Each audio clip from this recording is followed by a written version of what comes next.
Hello there, my name's Annette with Sunbeam Fabric Art. Welcome to my channel. A good friend of mine has a granddaughter who's an artist. The school gave my friend the opportunity to purchase items based on artwork made by her granddaughter. I agreed to assemble the blocks that she purchased into a quilt as a gift for her daughter's birthday. I'm going to leave a lot of information in my description about these quilt blocks, where you can purchase them online and that sort of thing. And note that these quilt blocks were printed on 100% polyester. I did do a pre-wash of some of the scrap from the polyester with cotton paired up and a backing just to see if it would be okay, and it looked like it was going to turn out fine, so I was good to proceed. You probably noticed that some of the blocks are vertically oriented, some are horizontally oriented, so it was a little bit of a puzzle to figure out how all this was going to fit together. I did rely on my 2.5-inch Kona white strips as a means to separate the rows and add extensions onto each row so that I would have an even outcome. The blocks here are laid out on a king-size mattress for reference. It is not going to be exactly king-size, but it will be very close. When I picked up the rows off my king-size bed, I did put clips in the top of each row so I could keep them oriented correctly, keep the right blocks in the right row since I had already pre-matched sizes. As I went through the blocks, it was very apparent that some of these printed blocks were not square with the 10 by 14 size. So I went back through each and every block and I trimmed with the picture. So I just evened up the edge using the outline of the picture square as my guide. Once I had that done, I simply started sewing rows together. I'd sew 2 blocks at a time, then sew 2 blocks to 2 other blocks until each row was completed.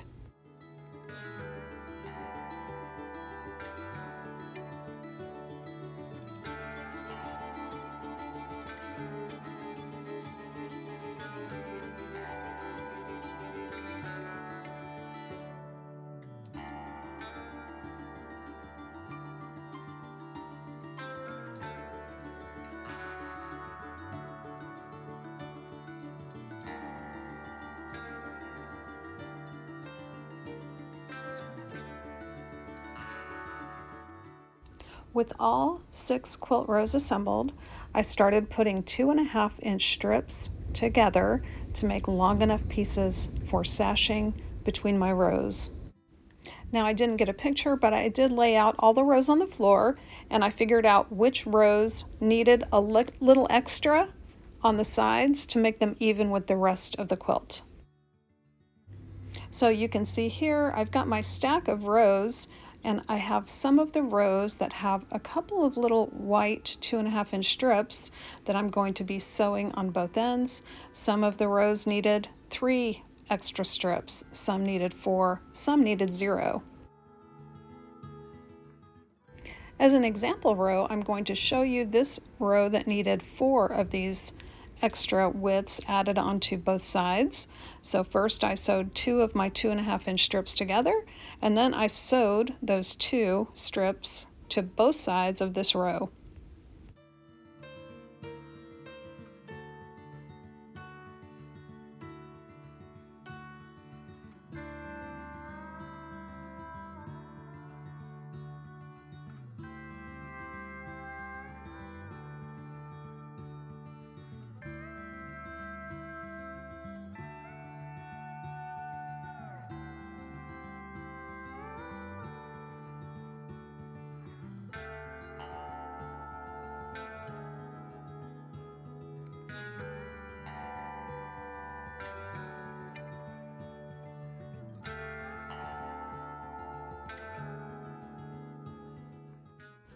Once that was done, I started clipping sashing to my rows and then stitching the sashing to the bottom of each row.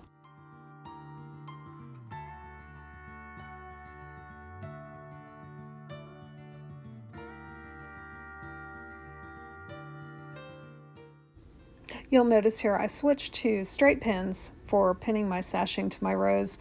The clips kept getting caught on the edge of my sewing table. And you'll notice the art is not all the same size. What I'm doing is I'm using the shadow of the artwork, the straight edge, to line up my sashing. I'm really not measuring here. I can eyeball that it is straight. And the very top row, row 1, I pinned sashing on both sides of the row.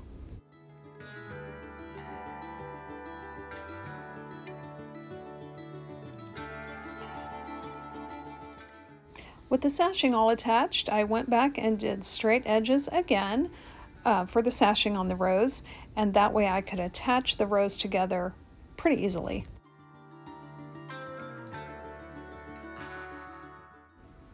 With all the sashing attached, I did start pinning rows together. Now there's nothing here to match. The artwork is all different sizes, so there's no matching. I just needed to pin my rows together. Somehow I missed it. I did have one row where I had to add an extra little strip of 2.5 inch fabric.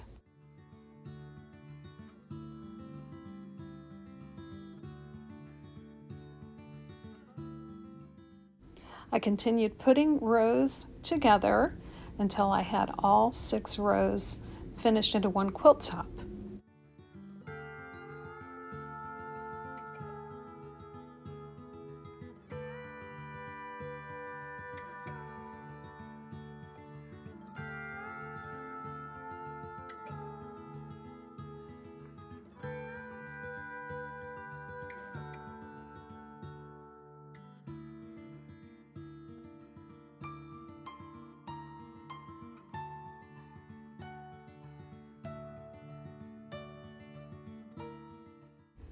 I got all the side edges straightened up, and then I laid out the quilt top to take a look.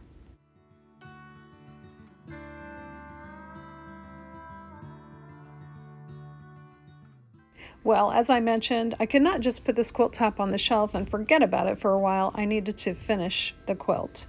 So to start with, I pressed from the back of the quilt top just to make sure all the seams were nice and flat. I let the seams pretty much go whichever way they seemed to want to go, but then I remained consistent with all the rows.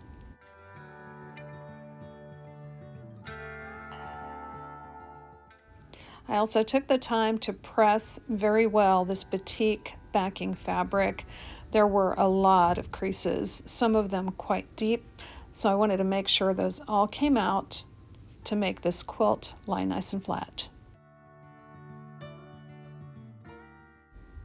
Well, there are a lot of ways to baste a quilt in preparation for actually quilting it. I prefer to use basting pins, so the first thing I did was lay out my backing and my batting. Then I laid the quilt top on top and I trimmed excess just so I would have a smaller piece to work with. Then I started smoothing out the batting, then smoothing out the quilt top, and I just had to go over this many times. I had to undo some pins and redo it, just using my hands against that floor, and then I moved it to a tabletop later, just making sure everything underneath was smooth. And with that polyester fabric, it was actually pretty easy to tell if there were bumps and lumps underneath.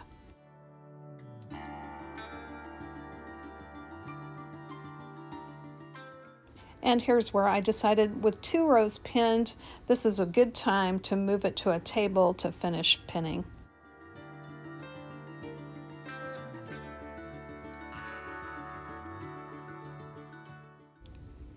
So normally when I finish basting the first pass, I flip the entire quilt over and I double check the back very well, looking for puckers, looking for wrinkles, looking for places that I need to fix. Surprisingly, when I finished pinning this, I must have done a great job doing it over and over a few times. When I turned it over to the back side, there were 0 puckers, 0, nothing needed to be redone, so I was ready to start. I trim to within 1 inch of my fabric.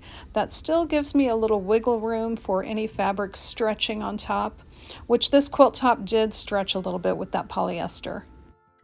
If you're sending your quilt out to a long arm person, you're normally going to need maybe 6 extra inches of batting and backing on each side. Since I'm doing it myself, 1 inch is enough for me. Just a little bit of wiggle room is all I need. Well, let's get started quilting this quilt. And just FYI, in the description, I'm going to put all the times, how long every part of this quilt took me. In case you're thinking of doing something like this, you can kind of have an idea of how long it's going to take you. I am doing a simple stitch. It's number 20 on my Singer Modern Quilter. And that stitch is just a wavy line. If you want to make sure your lines on your quilt are exactly lined up, exactly straight, exactly the same distance apart from each other, you can use some painter's tape right on your quilt top and make yourself some straight lines. Now, one other tip, before I started quilting this quilt, I put in a fresh needle and I also put on my walking foot. If your machine has a walking foot, that is a handy little device when you've got lots of layers. Basically, it's putting feed dogs on top of the fabric to add to the ones that are already below the fabric. So you get 2 sets of feed dogs feeding the fabric through. I left that walking foot on all the way through quilting the quilt, and also I left it on when I did the binding.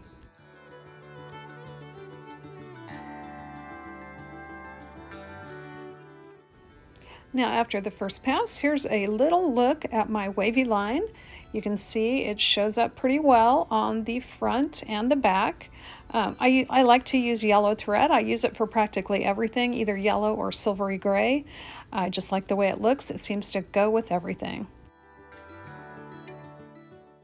And you may have noticed I started stitching my very first curvy line down corner to corner diagonally, and that way each subsequent pass of my wavy line was shorter. So I started with the hardest line first, the longest line first, and each subsequent line was easier and shorter.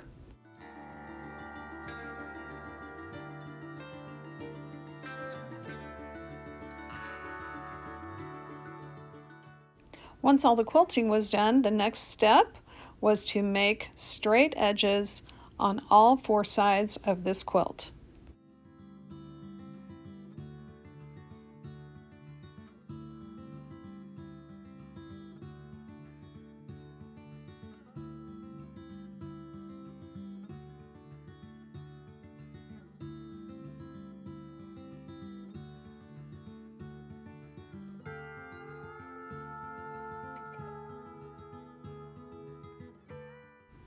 Now, while I had my cutting mat and my table set up, I went ahead and took my excess batik fabric and I cut 2.5-inch strips to make binding.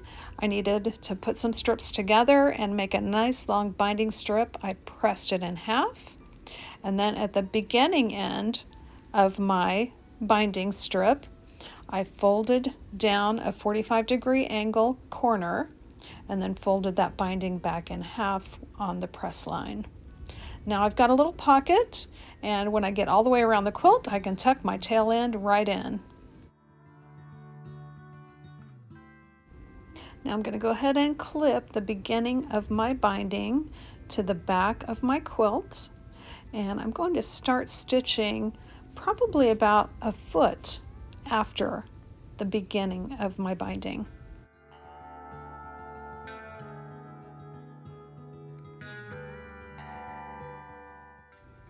And I'm just stitching a straight stitch to attach the binding to the back of the quilt. Now I sewed about 4 inches, and then I flipped the binding around to the front of the quilt just to see where it was going to line up. I did not like where it was lining up, so I took out that first 4 inches of stitching and I redid it in a different spot, and then I stitched the rest of the binding at that spot.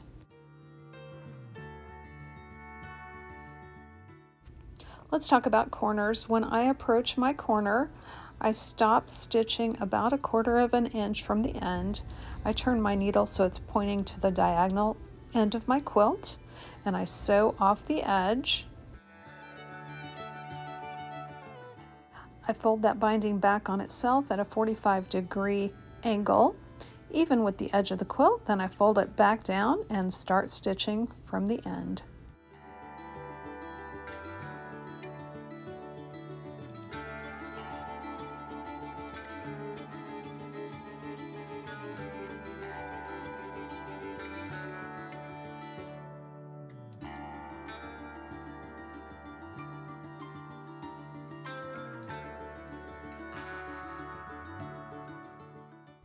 I've zoomed in here at the end of the quilt. What I'm going to be doing is cutting off the tail end of my binding at an angle that matches the angle of my pocket. I want about 1/2 inch to tuck into that pocket.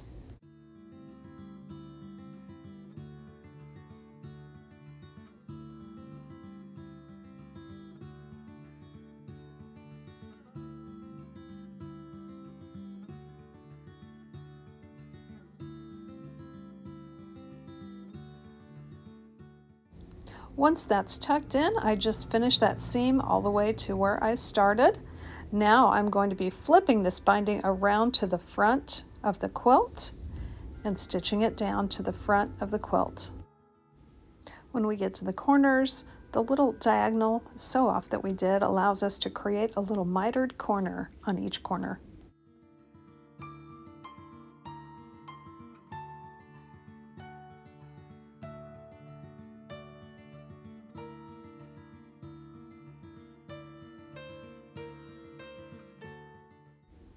I used a little flower embroidery stitch to stitch my binding down to the front of my quilt, and you can see it really makes a cute little edge to this quilt. All that I have left to do here is add the label on the back of the quilt and then put it in the washer, put it in the dryer, and this quilt is ready to go to my friend. Again, check my description for more details. I really thank you for joining me today for this lovely quilt, and I hope to see you back again real soon.